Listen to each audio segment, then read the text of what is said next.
It's the Independence Month, and you're welcome to News Desk. My name is Atani Delali Emmanuel. This morning on the program, Clocksack again has threatened a strike, and we'll get into the matter as to why they intend to strike. And why would a 6-year-old girl be denied access to education in this country? We'll get into that matter as well, while we bring you a quick update on the Pond water treatment shutdown. If you are in Accra East, I'm sure you're eager to know when your water will be coming. I'll get you all that information. But don't forget that you're a very important part of the show, and that also means that your thoughts are important to me. Your thoughts are very welcome on our social media platforms. Joynews on TV, on Facebook, on my personal page on Facebook, Atani Emmanuel, or I tweet at Kemini or at Joynews on TV. I'll share your thoughts with the rest of us here. Let's get into our first issue of the day. It has to do with Clocksack. And the National Executive Council of the Civil and Local Government Staff Association has called on the Fair Wages and Salaries Commission to restore the annual salary increment. The association said the increment was frozen when the single spine pay policy was implemented, and called on the Fair Wages and Salaries Commission to ensure that all arrears due them are paid by end of March 2014. We are joined over the telephone by Isaac Bampo. Isaac Bampo is well, I understand that while we put in efforts to reach Executive Secretary of Clocksack, would talk to a labor expert, really, what we should make of this. Senor Ajabe is a labor consultant. He's joined us over the telephone. Hello, Senor. Good morning. Thanks for joining us on News Desk. Senor, again, we are faced with this Clocksack matter. Last year, we saw it happen. And, well, after all the promises, we are seeing it again. They're giving government up to the end of March 2014. What do you make of all of these? Well, I guess the social partners of labor don't seem to have learned any lessons of the difficulties and the negative effects that emanated from how industrial relations was structured over the past year. I will say that if we look back, some of our difficulties we're facing as a country today is how labor and management have chosen, especially in the public sector, have chosen to pan out their relationship or to interact in the sphere of industrial and employment relations. It is quite worrying that we are hearing of such threats. Indeed, nothing is wrong with giving notification for industrial action. It is well within the rights of any party in an employment relationship to give the other notice if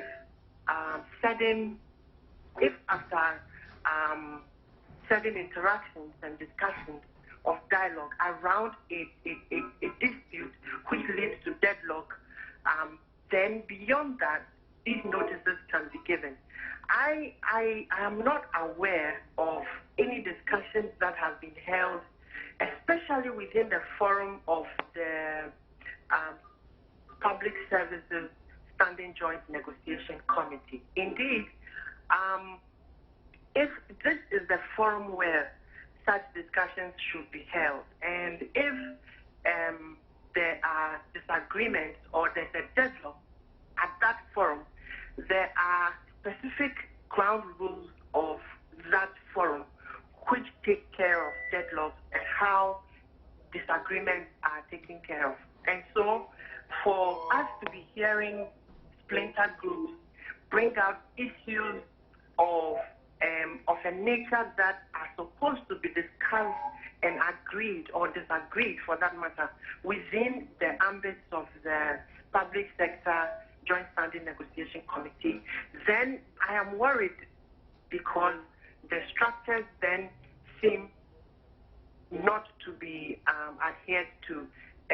which has been a problem that has constantly led us to industrial unrest in our country. And it's sad that those problems have still not been taken care of. And in February or at the beginning of March, we are hearing this. And that means that it may open the Pandora's box for other splinter unions to start coming out with their individual worries, fears, frustrations, anxieties, and so on, threatening strike action and maybe perhaps even undertaking actual strike action, which may not necessarily be in accordance with the law. Right. So let's talk general public sector labor. While government, on the other hand, is saying, well, we're facing a few challenges as far as the economy is concerned, and so we may want to freeze any form of increment as far as wages is concerned. Should labor care? Because it seems as though labor still, recently we heard about the pharmacy, the hospital pharmacy, that association. We've heard about FUSAG, and now we have ClockSAG also on the table. Should labor care? Should labor pay attention to what is happening in the economy? Sure. I mean, labor is a social partner for development, and labor will never tell you that they do not care. Indeed, per my experience over a decade in this field, I know that labor cares. But there are a lot of intrinsic factors that makes it difficult for compromise and easy understanding of the situation. And some of these factors include, allegations of government overspending on unprioritized spending, issues of corruption where money has been seen not to be appropriately, taken care of, and so on. And so it makes labor also very uncompromising to understand the position of the other party. Now, indeed, we know that government is doing a lot about some of these issues, allegations, and so on, and are trying to deal with the matter. But when you come to the actual issue of the freeze of salaries, I think that the finance minister was taken out of context. This matter of the freeze of salary was discussed at the forum in Ho last year. And at that forum, I remember that the Secretary General of the TUC mentioned that some of these issues are issues for discussion and negotiation within the ambit of the Public Services Joint Standing Negotiation Committee. But really, what was discussed was that because of the seemingly turbulence of what negotiations, public sector negotiations bring, why not negotiate over a 3-year or a 5-year period so that for every year we know that we have agreed that these are the number of or percentage points of increment that public sector workers are going to get. Indeed, I am aware that discussions have been held around this before, where the Fair Wages and Salaries Commission has tried to negotiate such a thing, but then financial data of projections from the statistical services, the Bank of Ghana, and so on, were not available. So such discussions were not held. I don't think that we are talking about a freeze of salaries when salaries will not be increased. But we are talking about a freeze where we agree over a period where marginal increases are agreed today over a period of, say, 3 to 5 years. So I know that labor cares. They have been in this country. Senor, the kind of reaction labor gave government at the point this announcement of negotiation on freezing increments as far as salaries are concerned, the kind of reaction labor gave, then labor didn't get that understanding from the whole forum. Exactly. And I think that there was supposed to be more dialogue around the issue first in camera or behind the scenes before such announcements and suggestions or okay, call it whatever you want to call it, should have been brought out by the finance minister. Maybe the timing of the announcement was wrong. Maybe it was said in passing, and then people captured it and hyped it. But I think that discussions should have been held thoroughly for everyone's understanding before that happened. I'm just speaking of what I understand from the finance minister's explanations in the whole forum. And if that position has changed and he's talking about actual freezes where there will be no increments, then I do not think that, one, it is very practical.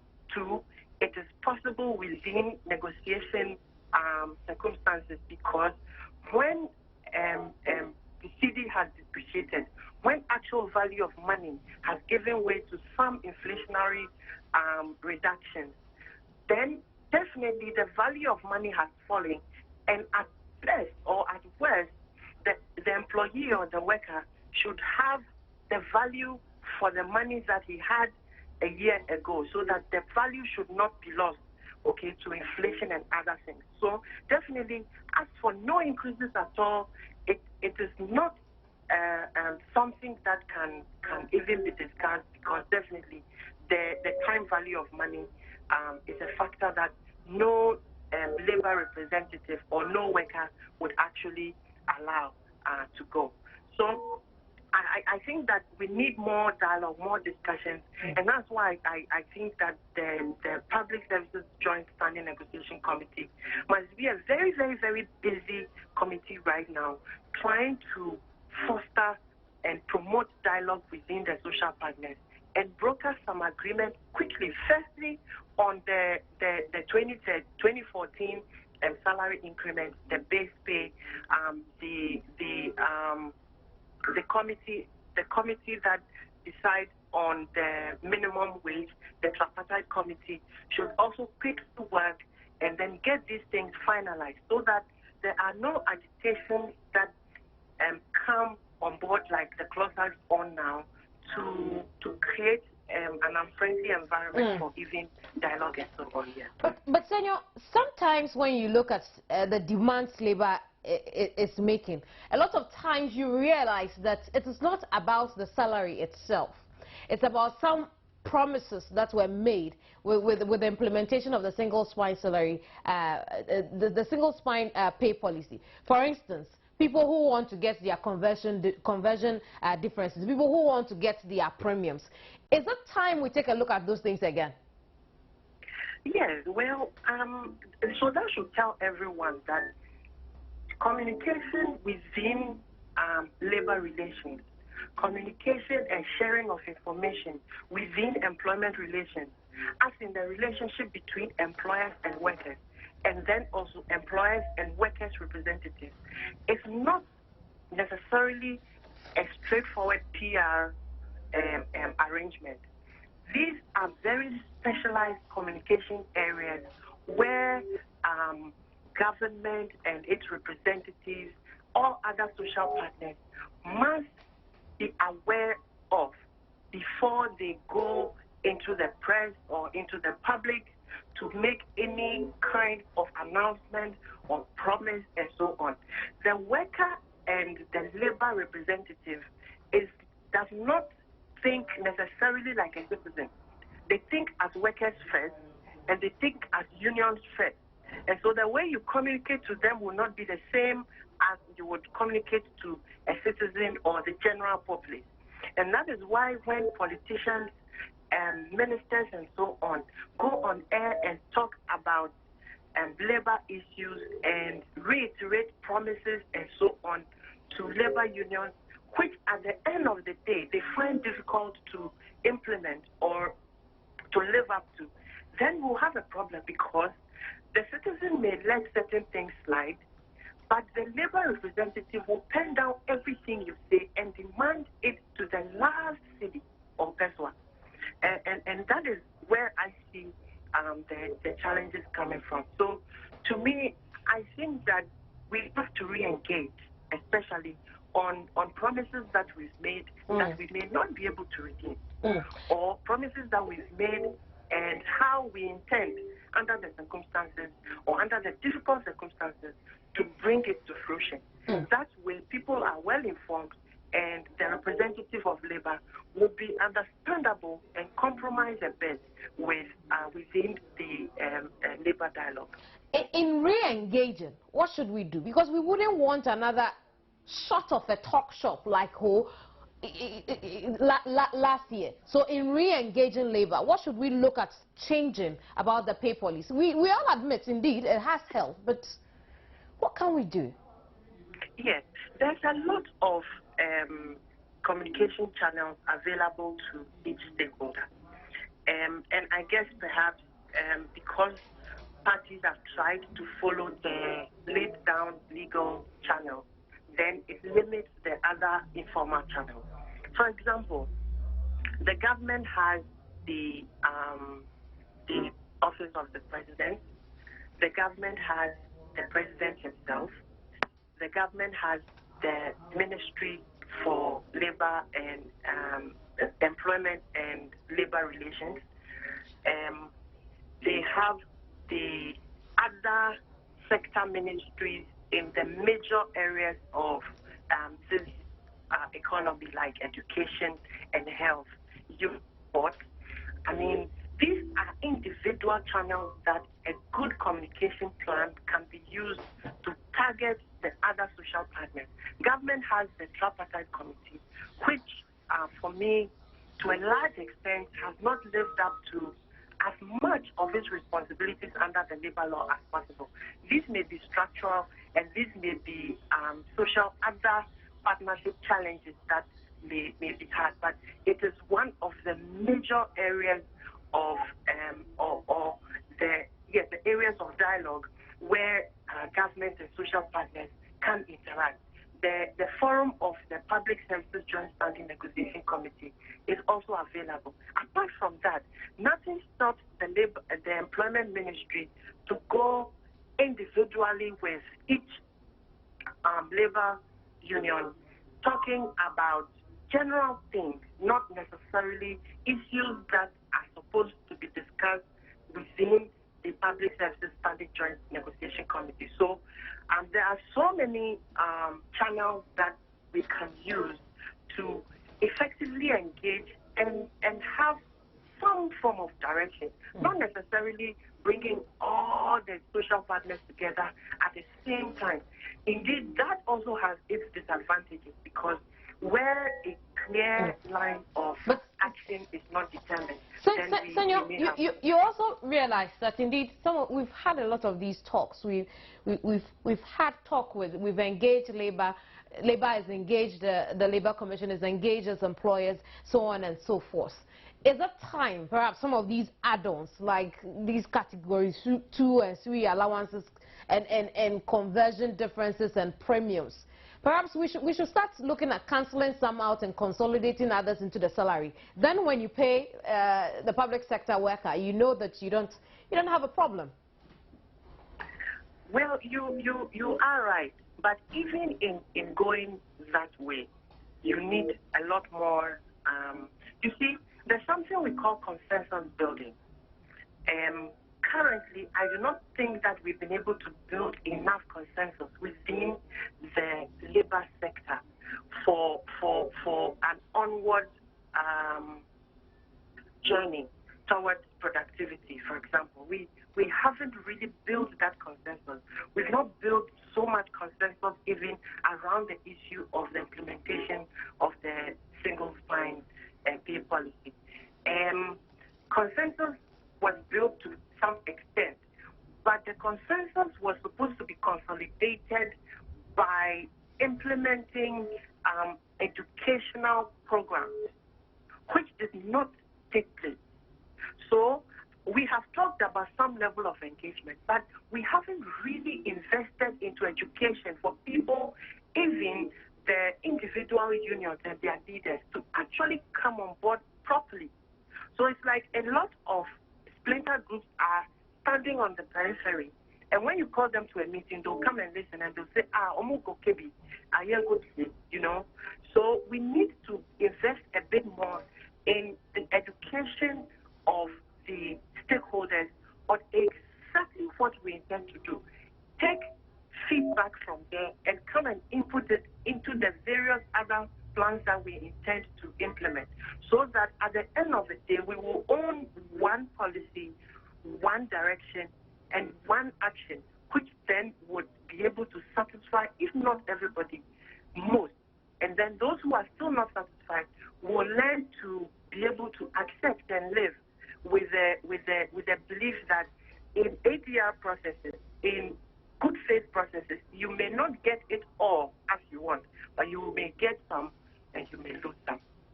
I see. Thank you very much, Senor. We'll leave it here for now. Senor Jabin is a labor consultant. We've been discussing labor issues as far as wages and remuneration is concerned. We got in touch with the Fair Wages and Salaries Commission. Sadly, it says that it has not been notified officially of those demands made by ClockSack.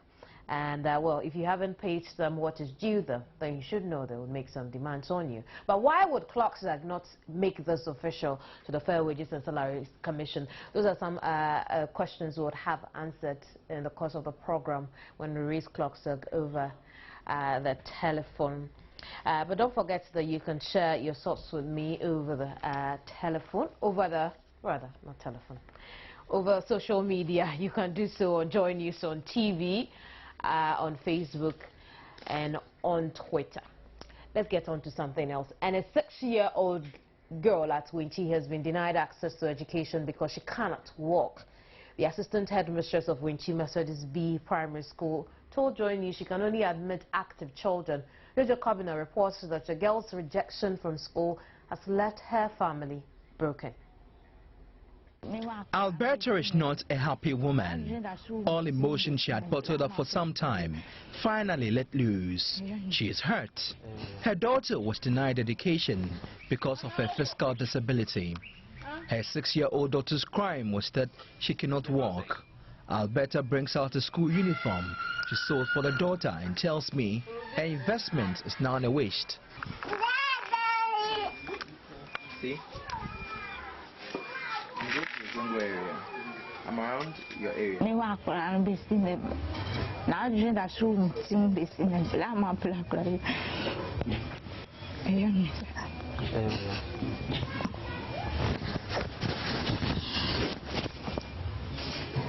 Uniform I know from me one. Her husband says he could not also challenge school authorities because he thought they had a right to deny her daughter admission.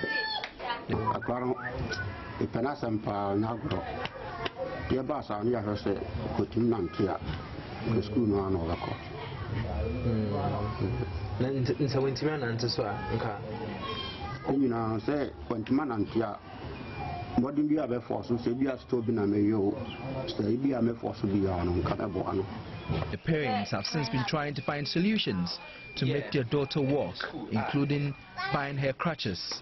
But little Mabna will walk in her own time.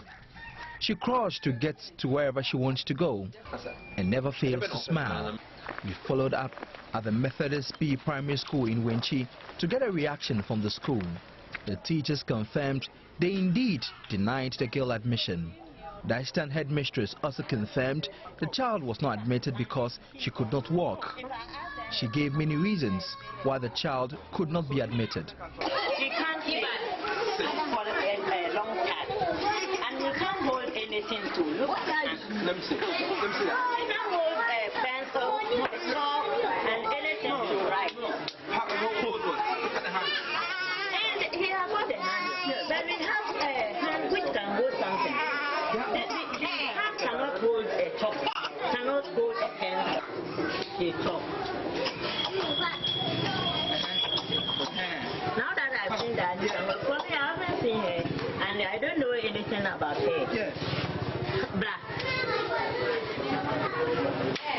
A child has never been to school. No, she can't. She can't. She can't stand. Hey, no, but if you can't stand, how can you admit her in this public school? No, you have to attend a special school. I think Bechem or no, Bechem is for people. A deaf school. Yeah, but the child is not in a deaf school. So why do you take the child to a deaf school? When the child is it because the child cannot work? If he cannot work, how can he come to school? He wants children who are active. He can play. He can do other active things and talk. Can this girl, if I has her speak, pronounce something on the word? How can he pronounce? But Mabna crawls to join other children and actively plays with them. She keeps a smile, caring less about the discrimination around her. The Wenchi Municipal Education Office says the attention has not been drawn to the situation. I'm currently at the Wenchi Municipal Education Office, and the Ghana Education Service mission statement is here, and it's very pronounced. I'd like to read it. The Wenchi Municipal Education Directorate exists to provide quality formal education and training to all children of school-going age in a municipality to acquire skills, knowledge and attitudes that will prepare them for higher education and adult life to make them useful to themselves and society. So one wonders why little Mabna will be denied education on the grounds that she cannot walk. For now, the girl is out of school, but she's enthusiastic to join other children. Article 25 of Ghana's Constitution grants children the right to education. Section 8 of the Children's Act also states that no child should be denied access to education, a right Mabna is seeking to enjoy. Jojo Kobno, Joy News. Thomas Patrick Ota is Deputy Director, Special Education Unit at the Ghana Education Service. He's joined us over the telephone. Hello, Patrick. We have lost him there, but we'll put in efforts to raise him over the telephone. In the meantime, let me read some of the messages, some of the thoughts you've been sharing on this matter with us. Musa Ali Khan says, too bad for us as a country. Do you see why some women should be given high positions? Well, the gender activists should speak and let's hear them now. Gilbert Chiadi says, Minister of Gender, if you were tightly behind those girls, then we expect you to do more than that here. Atani Delali says this is unconstitutional with respect to Article 2(8) Act 4 of the Children's Rights. Government of Ghana must have a big say in this. Maxwell Oladipo Johnson says, I think the headmistress doesn't know her work. The parents should report her to the district education office, and if nothing is done about it, they should proceed to Shraj office at the district. Naza Samuel says, I think a legal action should be taken on the basis of human rights. And Amma Chichua says, Nana Oyelisa and Jainana Poku Ajiman, where are you?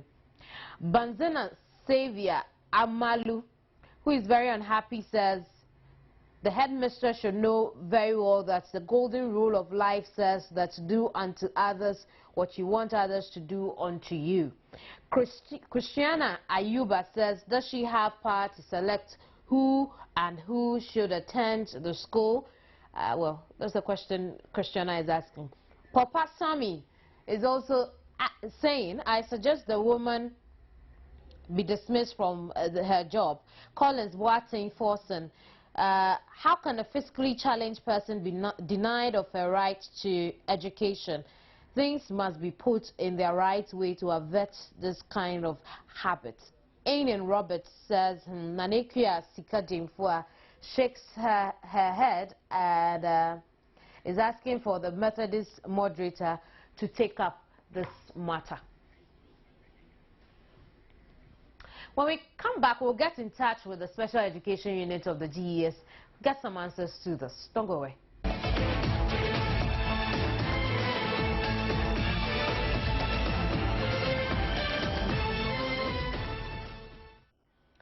You're welcome back. Now, 6-year-old Mabna in Winchi has been denied access to education because she cannot walk. The assistant headmistress of the Winchi Methodist B Primary School says that she can only admit active children. Thomas Patrick Ota is Deputy Director at the Special Education Unit of the Ghana Education Service. He's joined us over the telephone. Good morning, Thomas. Good morning. How does this come to you? Yeah. Thank you for calling me this morning. Good morning, Thomas. I'm asking, what do you make of this? Yes. It is a very sad story. And we need to condemn the action of the assistant headmistress. Under the new dispensation, even if we come to the Education Act 2008, Act 778, the parent has the right of choice of school for his or her ward, so that no teacher can refuse admission of a child to school. Thomas, I think that point has been clearly made. Let's look at the sort of provisions the special education unit makes in cases like this. In cases like this, we only appeal to, as it were, benevolent societies to donate a wheelchair. If you cannot walk to school, it means Thomas, it's not mobile. Thomas, I'm not sure you get the picture here. The girl can go to school, except the headmistress won't admit her because she claims she wants active children, and Mabna can't walk. So until Mabna gets a wheelchair, she shouldn't go to school? It becomes difficult because we want her to go to school, but is now not mobile. Mobility has become a problem.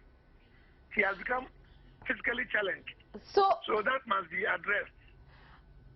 Thomas, so now that she's in Wenchi. Thomas, you're breaking away. If you could stay put for me.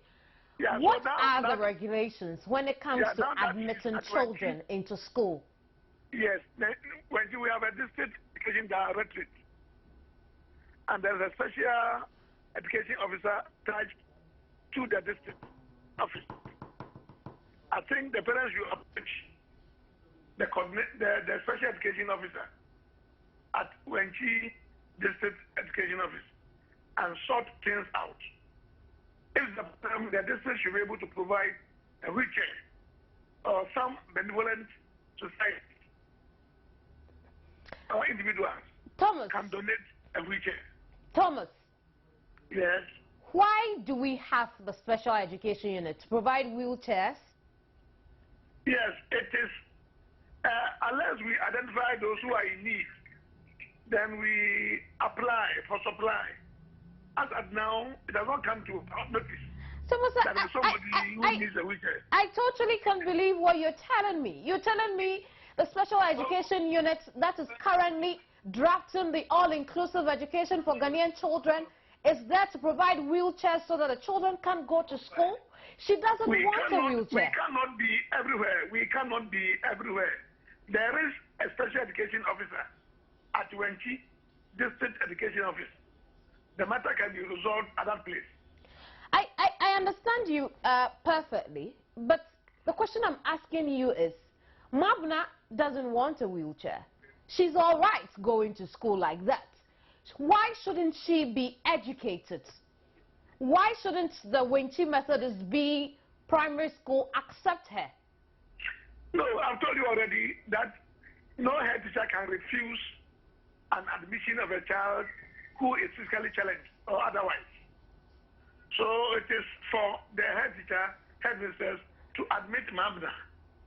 So if there's an impediment, the matter can be reported to the district education office.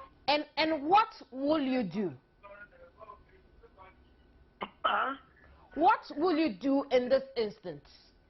Yes, in this instance, I want them to refer the matter to the district education directorate. And when the matter, a special education officer. Very well. And when the matter is referred to you, what happens? No, we shall give instructions to the district special education officer at Wenchi to see the district director and sort things out. And what will be sorting things out? And that's what I want to know, because if I'm Mabna's mom... No, you are saying that Mabna cannot work. Mabna cannot work, but she can go to school, all right. She can go to school, but how does she go to school if she cannot work? She must be made mobile. She is mobile. Mabna is mobile, except she can't walk on her feet, but she is mobile. Yes, if she's mobile but she cannot walk, how can she get access to the school? She was taken to the school. The problem of mobility. She must be able to go to school. You're not getting me. Being mobile is not only on the feet. You can actually be mobile in other ways if you prefer. And Mabna is mobile. That's what you should understand. She is mobile, except the teacher won't accept her because she wants to see Mabna mobile on her feet. But we can't solve this problem on the phone. Right. Let's try and understand something. You are currently drafting the all-inclusive education for Ghanaian children. Yes. What exactly is in this all-inclusive draft? Because from all the things you are telling me, then we shouldn't expect a brighter day with that. What we are doing is that we are practicing inclusion, but we are implementing the inclusive education practice from district to district, from school to school. So we haven't covered the whole country inclusively. But we have special education officers attached to every district who address special educational needs. So within the district, and we are having a special education district officer there. Such matters are referred to his desk. And if there's nothing that they can do, then they inform us through the regional coordinator. The district special education officer can just give us a call if they cannot address that issue. Mabna will need other clutches or a wheelchair to make a more mobile. I see. Thomas, we'll leave the conversation here for now. I'm sure we'll find a better time and talk more about this. Yes, I'll be grateful.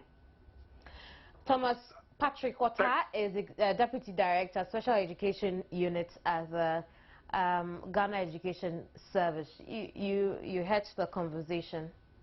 Very sad conversation, I must say. But your comments are welcome on our social media platforms on any of the issues we've been discussing this morning. Joynews on TV, on Facebook, and on Twitter as well. You can tweet me at Kemini or leave a post on my page on Facebook, Kemini Emmanuel. Let's get to CAS. And authorities at the Konfanochi Teaching Hospital have, for the third day running, say they are yet to receive any formal communication, fourth day rather, formal communication from the Ministry of Health on its directive asking management to produce bodies of 5 missing babies within 14 days.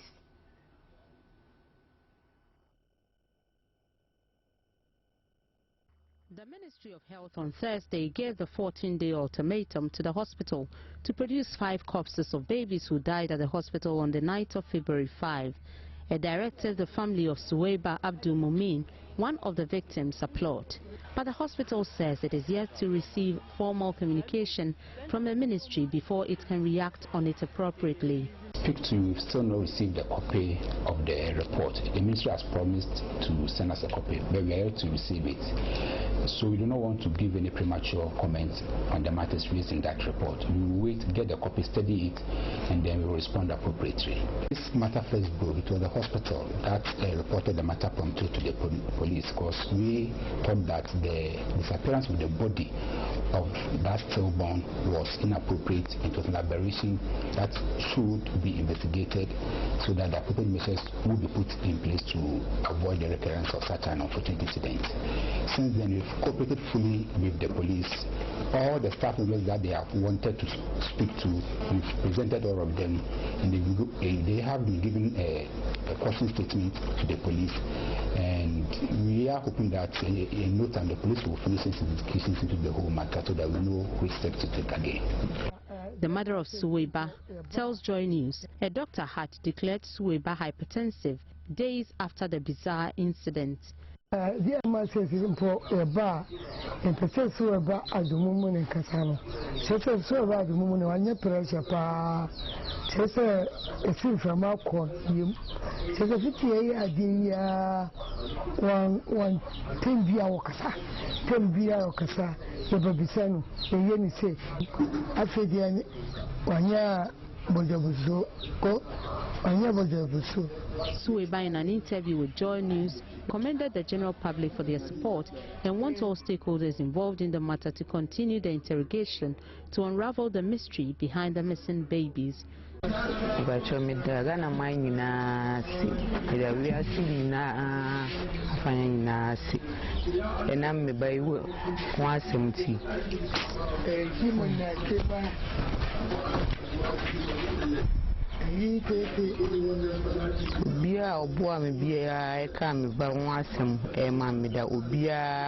Joynews investigations reveal doctors at the Komfo-Anokye Teaching Hospital may from now admit patients to capacity.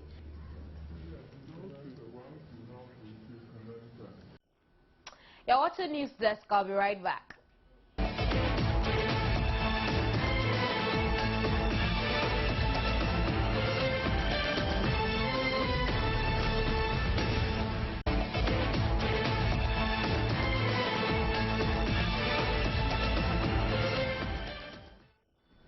Thanks for staying on News Desk. Now, the National Petroleum Authority has reviewed upwards prices of petroleum products between 3 and 6%. Petrol has gone up by 6.25% per litre and is now selling at 2.55 pesos.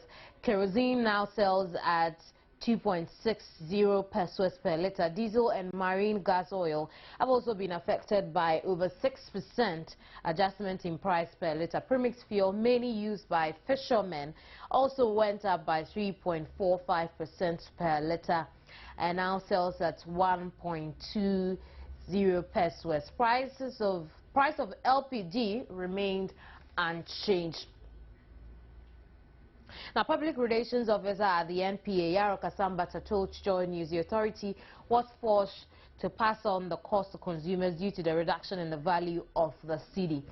And in his own words, he says when you look at the crude oil price as we do, we always have to come back and look at the product prices because all importers go out to buy refined products, so the crude is necessary benchmark.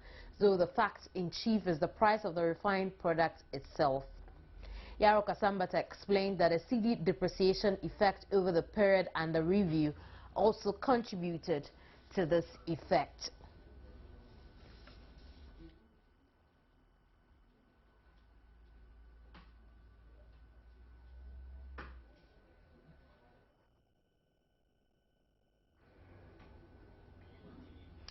Right.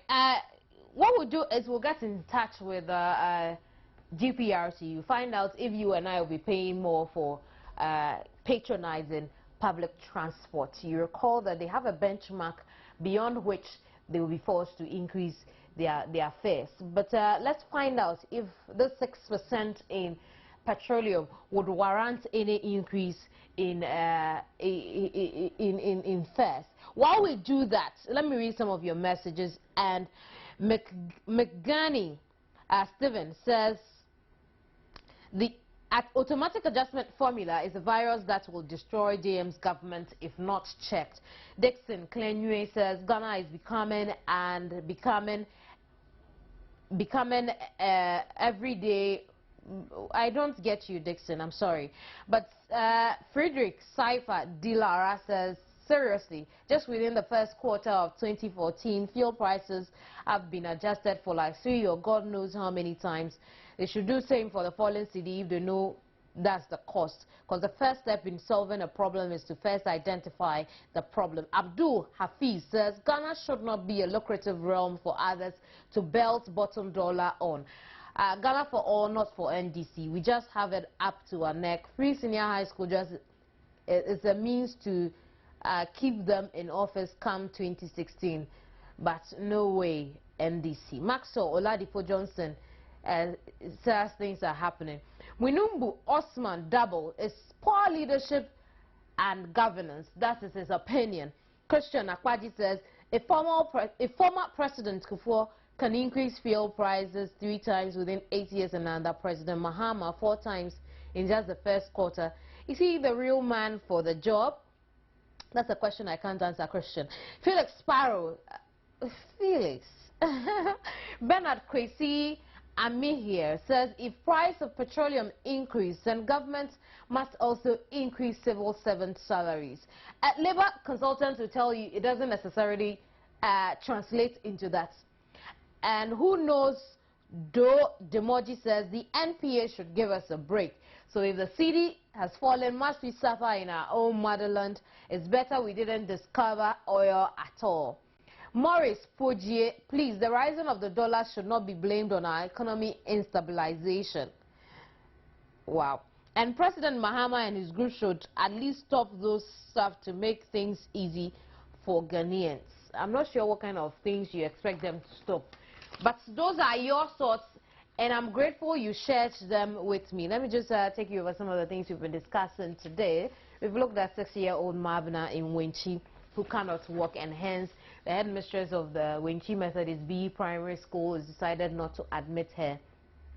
Let me tell you also, there'll be more on this story, the full of the story really, in subsequent broadcasts you would want to stay on for that. So we've looked at that. We've spoken to the special education unit. If you missed the conversation, I'm sure you can log on to YouTube and watch it again. But we've also looked at the going up of petroleum prices. Petrol alone has gone up by 6.25%, while LPG remained unchanged. We tried to find out exactly what this means for our fares, but we were unable to raise the GPR to you over the telephone. I believe we'll do that in subsequent broadcasts. ClockSAG is asking the National Executive Council of ClockSAG is asking the Fair Wages and Salaries Commission to restore the annual salary increments. Is asking for its Category 2 and 3 allowances to be renegotiated and its premium paid immediately by the end of March 2014. If it's not done, they'll take their own action, and you know what that means. They will be striking. And those are the things we've looked at today. I'm totally grateful for your company. I have to go already. Thank you very much for your comments. My name is Kemini Nyamani Aman. I'll see you on News Today at midday. And enjoy the rest of our broadcast. Goodbye.